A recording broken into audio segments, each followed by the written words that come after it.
5-0 win tonight. First thoughts? It feels good. It feels good to put in a good performance, at least to a good result. It feels good that the team that started the game started on the front foot, even though there were moments in the first half that I think we should have been better and a lot cleaner.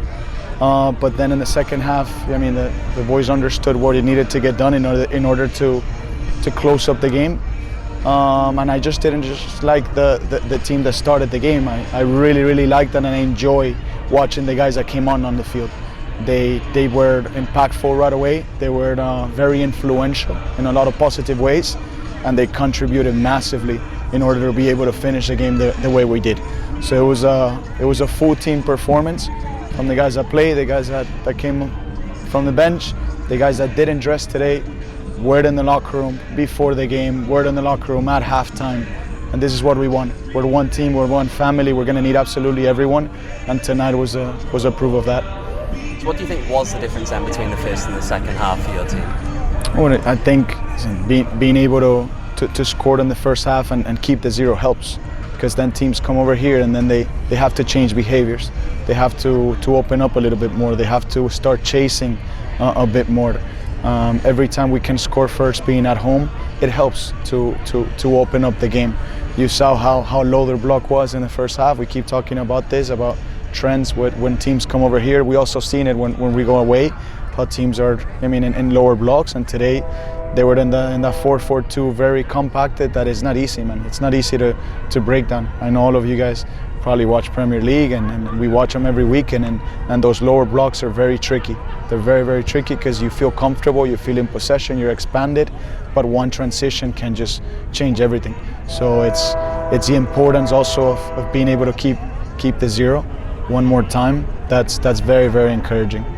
Profe, ¿siente que en este momento el plantel, todos los jugadores están tal vez teniendo su mejor momento, llegando al final de la temporada? Y también, ¿qué piensa sobre justamente eso, el final de la temporada y el nivel que estamos dando al equipo?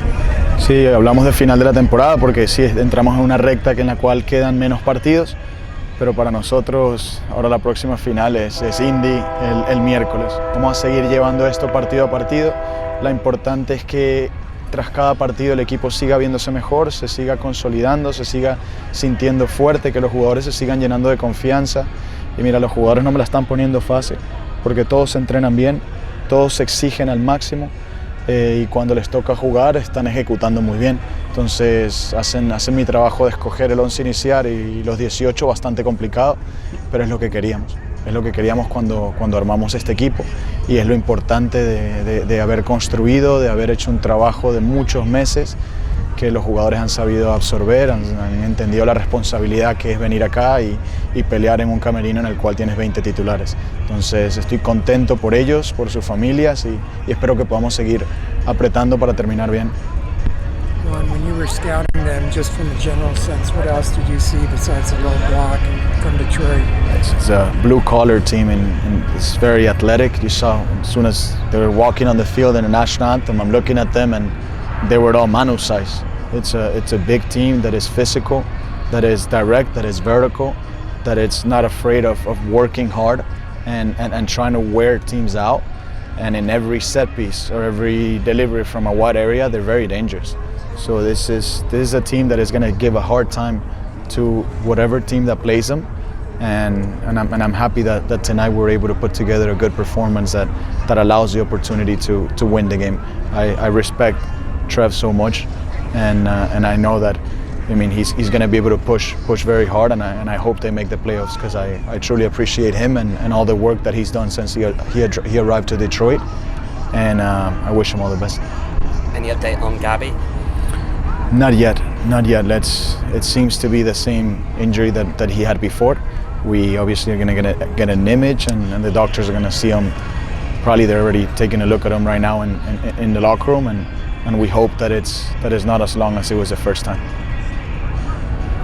¿Fue alguna idea cuando sacó a Monjoma, luego qué formación intentaba tener sobre el final del partido?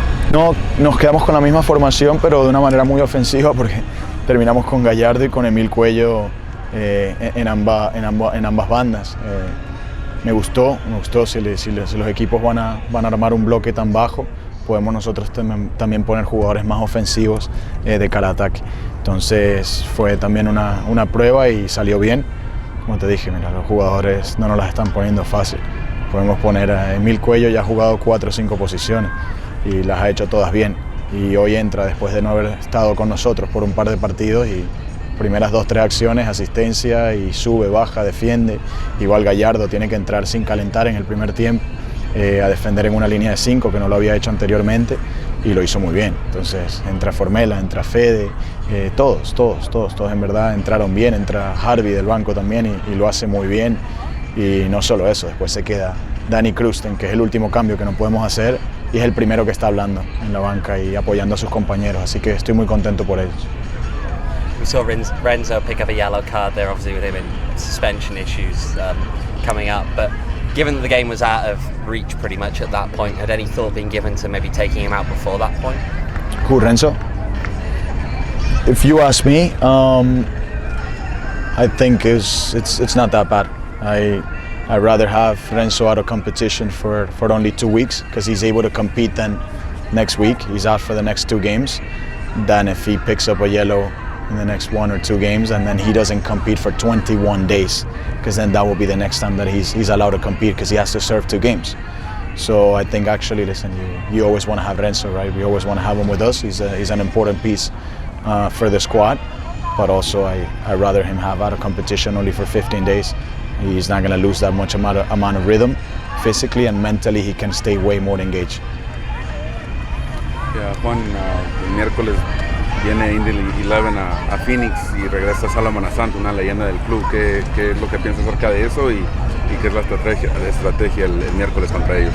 Indy viene haciendo las cosas bastante bien. Ayer en la noche fue un partido un poco extraño contra New Mexico, en el cual me parece que después del penalti perdieron mucho momentum, pero es un equipo que hace las cosas bastante bien, es un equipo que está solo y cada vez que solo viene para acá y pisa el desierto ya sabemos cómo es. Entonces estamos también contentos de poder recibirlo, que desde que terminó su etapa en Phoenix no había vuelto.